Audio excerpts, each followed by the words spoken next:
17 segundo baino ez ditu igarotzen bisitariak kuadro bati begira. 17 segundo batez beste, egina omen dute ikerketa. Hori da kuadro bati eskaini ahal diogun astia gure garaiero hauetan. Pentsatzen jarrita, poesiaren erritmoa guztiz bestelakoa da. Poesia da denbora gelditzea. Poesia da begirada. Poesia da desagertuko denari arreta jartzea.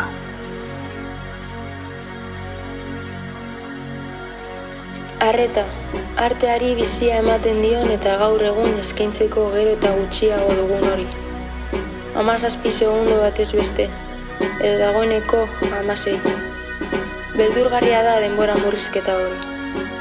Nork emango dio honi zentzua 16 segundo besterik ez baditugu. 16 segundo, erritmoa lausotzeko, begirada aldatzeko, denbora gelditzeko.